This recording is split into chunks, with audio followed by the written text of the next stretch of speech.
Explore the darker side of love. Summaries of the most captivating dark romance novels. A Bargain in Shadows. Based on the novel by Kartix Vale. She didn't believe in ghosts. Which was unfortunate. Because ghosts had paid for her dresses, her rented rooms, her carefully constructed life as London's most celebrated medium. Serafina Vale held the hands of duchesses and murmured that their dead husbands sent their love from beyond the veil. Every word of it was theatre. Until the night a chandelier fell at Lord Pembroke's estate. Glass shattered. A countess collapsed. A man died. And in the span of a single evening, the woman who had fooled all of London became the woman London wanted to forget. But that wasn't the worst part. The worst part was that something real had happened that night. Something she couldn't explain.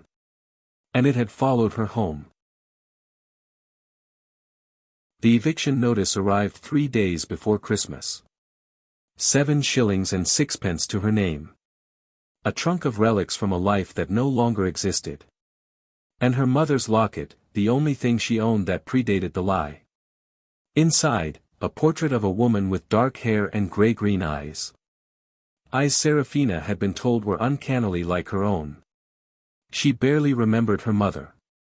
Just fragments. Lavender. A voice singing in a language that belonged to no country. Shadows on the nursery wall that moved when her mother spoke to something unseen. And one word. Whispered in that ancient tongue. Veilborn. She didn't know what it meant. She would. A letter came on a December morning bitter enough to crack stone. A man named Crane, scarred knuckles, broad shoulders, led her through corridors that smelled of beeswax and old decisions to a room lined with dark leather. Behind the desk, Lord Cashin Blackthorn. Earl of Ashworth. He did not rise. Did not smile. Did not offer the small performances of civility. He simply looked at her. And the looking was so complete that the air in the room seemed to thin. Tall. Dark-haired. Dressed in black the way other men breathed. But it wasn't his appearance that held her. It was the stillness. The kind you find inside a man who has buried something so deep he built his entire life around the grave.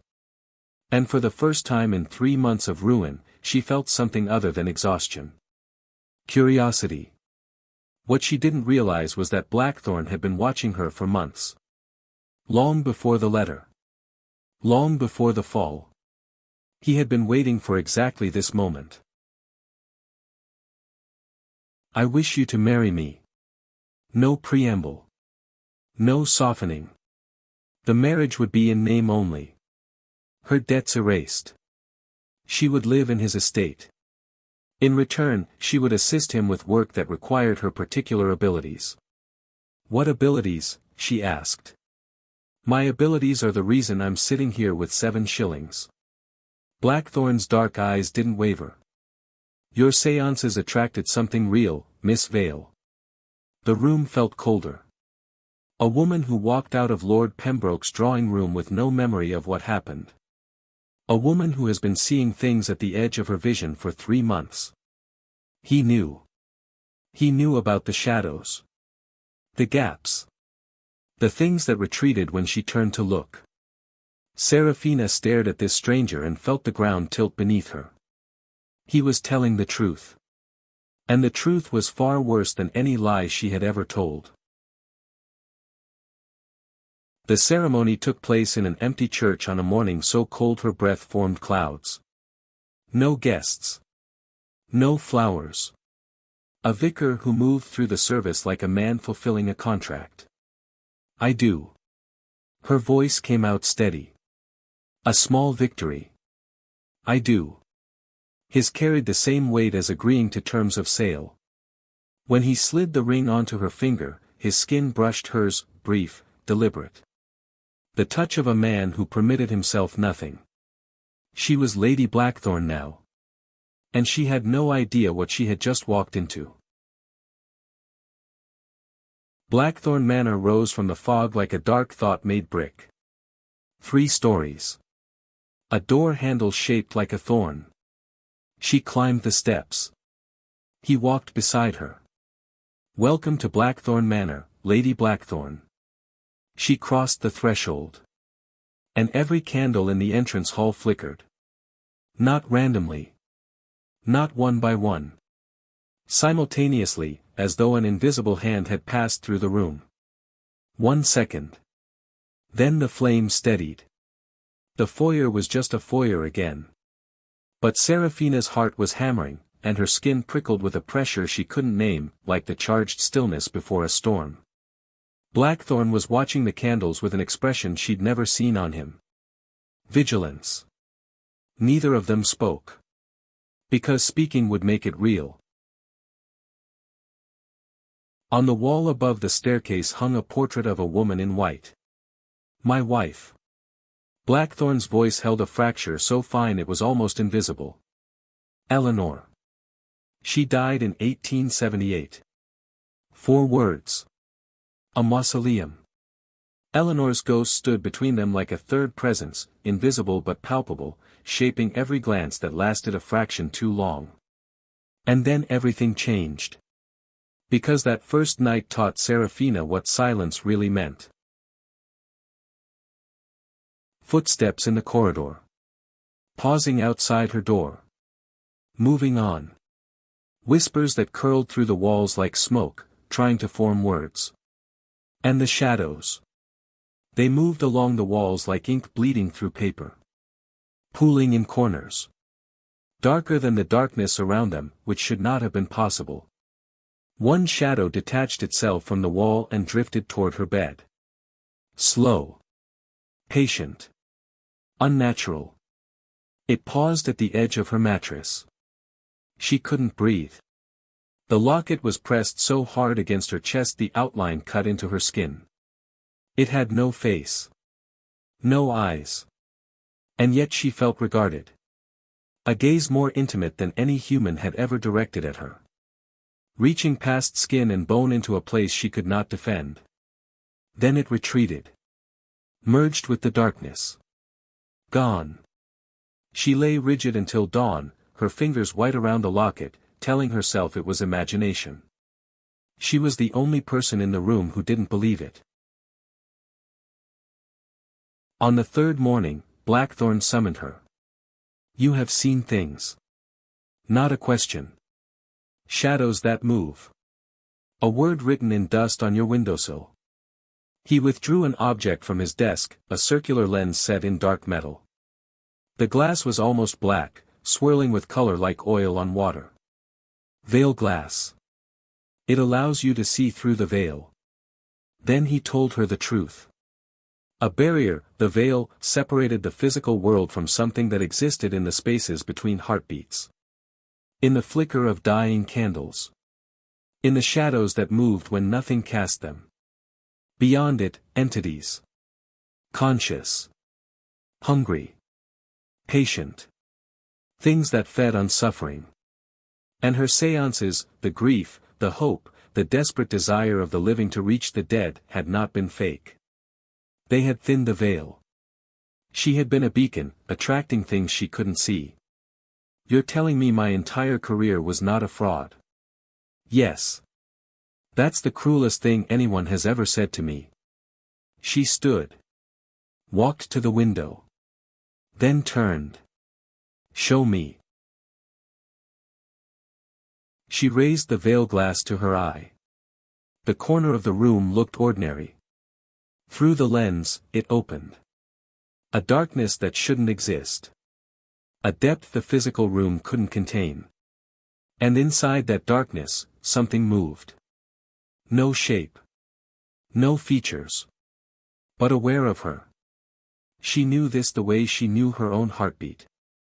Her hand was shaking when she lowered the lens. What was that? An echo. He paused. The least dangerous thing in this house. The call came at 11:30. Thames Embankment. A cluster of whispers, coordinated, hunting information.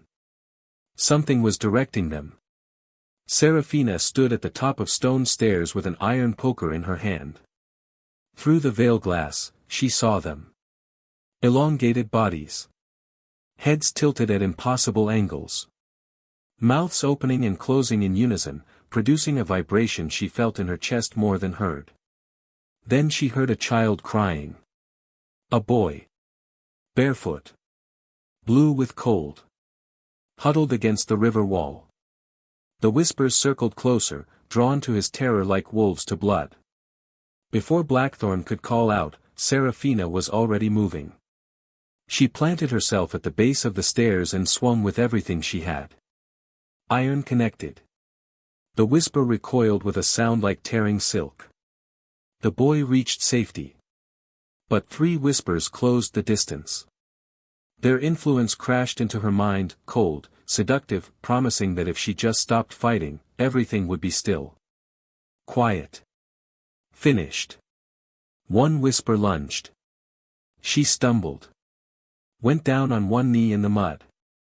The entity loomed above her. Its darkness pressing close. And something inside her, something that had been locked since the hour of her birth, turned, and opened. She screamed. Not in fear. In the raw, blazing rage of a woman pushed to the ground one too many times. The gas lamps guttered. The whispers recoiled. The fog itself seemed to flinch. Then Blackthorn was there, blade drawn, moving with controlled violence, and the fight was over in minutes. Afterward, he stood at the top of the stairs, looking down at her. For the first time, she could not read his expression. He extended his hand. You should not have gone down there. A pause. Heavy with something unspoken. The boy would be dead if you had not. What neither of them said aloud was this: whatever had exploded out of Seraphina in that moment was not normal. Not human. And it had only just begun to wake. The weeks that followed changed everything. She trained with the order. Learned to read the Veil script symbols carved into the manor's walls. Began to understand the Veilborn power she carried inside her blood. And between her and Blackthorn, something shifted. The distance shrank. Not deliberately. Not acknowledged. Just, shrank. One night, they sat in his study. Exhausted. Shaken. The professional distance between them eroded by shared terror. She crossed the room. Stood beside him at the fire. You were afraid tonight. Her voice was quiet. Almost gentle. Not of the whispers. You were afraid for me. The silence stretched between them like a thread pulled taut. His hand rose, slowly, almost imperceptibly, toward her face. His fingers trembled. Not from cold. The space between them collapsed to nothing. Then he pulled back. And Eleanor's ghost filled the room. Even though she wasn't there. Then she found the documents. Hidden in the Order's restricted archives, files that should have been sealed, records that should have been destroyed, the truth about her mother waited like a blade in a drawer. Catherine Vale had not been born in Kent. She had been born on the other side of the veil. Veilborn. A being capable of manipulating the barrier between worlds through sheer force of will. The Order had watched her. Catalogued her. And when she disappeared, when she died, they had closed the file and moved on. Seraphina spent 3 days in her room. Didn't eat. Didn't move. Just lay in the dark and let the truth cycle through her like poison. She was not a fraud who had pretended to be something real. She was something real who had been pretending to be a fraud, hiding behind layers of illusion so thick she had forgotten what lived underneath. And the power her mother had sealed inside her 25 years ago was beginning, slowly and irrevocably, to wake. The conspiracy ran deeper than either of them imagined. A man named Hale, warm smile, dead eyes, had been weakening the veil at key points across London, writing in a script that predated the Order itself. He was not acting alone. Behind him stood something the oldest texts called the Archon, an entity from beyond the veil that had been manipulating human agents for centuries.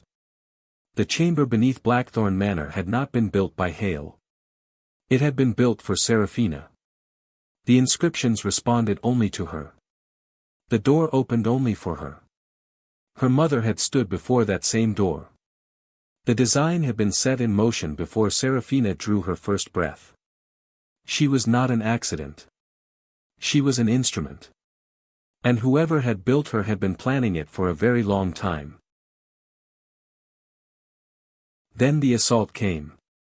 Entities tore through the weakened veil and invaded the manor. Whispers poured through corridors. A hollow, something far worse, manifested in the gallery. Seraphina stood in the doorway of the morning room.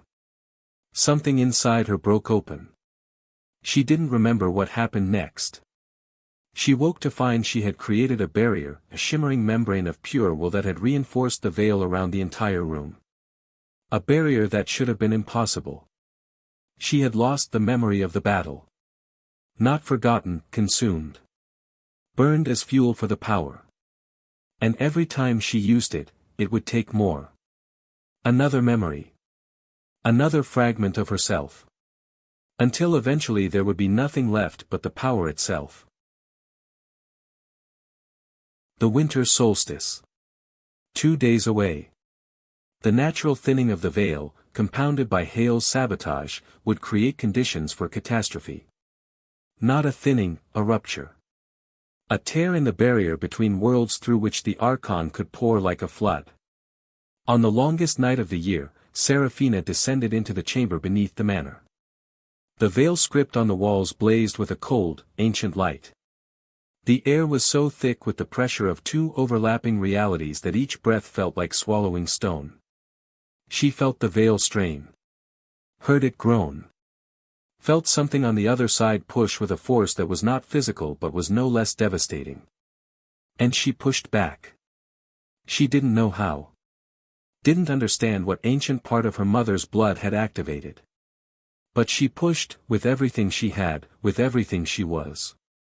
And the veil held. The darkness receded. The world did not end. But the cost was 3 days of memory. The name of her first dog. The taste of honey cakes on Sunday mornings. The precise quality of her mother's laughter, a sound she had carried inside her for 20 years. Gone. As if it had never existed. In the entrance hall, on the night before the solstice, she asked him. Tell me what we are really fighting. And Blackthorn, the man who had spent 3 years sealing himself behind walls of cold control, the man who had lost Eleanor because he chose duty over honesty, told her the truth. All of it. When he finished, she did the only thing she could think of. She took his hand. He flinched. Then his fingers closed around hers. And they stood together in the fog-shrouded entrance hall, holding hands like survivors. Not from passion. From the desperate, bone-deep need for something real in a world that had become anything but. The solstice passed. The veil held. London woke unaware of how close it had come. But Hale had vanished, completely, thoroughly, as though he had never existed. The chamber beneath the manor could not be sealed. Its script overwhelmed every containment attempt. And Seraphina could feel it. A pull in her chest. A whisper that was almost her mother's voice. The chamber was calling to her. And she knew, with a certainty that ran deeper than logic, that when the time came, she would open that door. The house felt different now. The corridors seemed longer. The gas lamps flickered with a new rhythm, as though the manor itself were breathing. Blackthorn was different too. He sought her out. Stood closer. Looked at her longer. Once, in the library, his hand brushed hers on the spine of a book, and the contact lingered for a single, electric moment in which neither of them breathed. They did not speak of it. But the silence between them was louder than any words. Seraphina stood at the window of the study, the room where it had all begun. where a desperate woman had agreed to a bargain that would unmake her life entirely. Outside, the fog rolled in from the Thames. Her mother had crossed the Vale for love. Had sealed her daughter's power behind a barrier that would hold until maturity. Had died protecting her from an entity that had been waiting since before London was built. That entity was still waiting. The door beneath the house was still calling. And somewhere, in the vast and hungry dark beyond the Vale, something ancient pressed against the barrier with a patience that made human lifetime seem brief. It didn't rage. It didn't claw. It smiled. Because it had been patient for millennia. And it could be patient a little longer. The fog settled over London like a shroud. And in the entrance hall of Blackthorn Manor, two people who had been broken by the world stood together and faced the dark. Not ready. Not certain. Not unafraid. But together. For now. And somewhere beneath their feet, behind a door that only Seraphina could open, something old and vast and impossibly patient whispered her name. Not her given name. The other one. The one her mother spoke on the night she died. The one written in a language that predates the Vale itself. And that whisper, that single, impossible whisper, was the most dangerous sound in either world. Because whoever answered that call would not return. And Seraphina could already feel herself leaning toward it. Subscribe to the channel and get your copy from the link in the description below.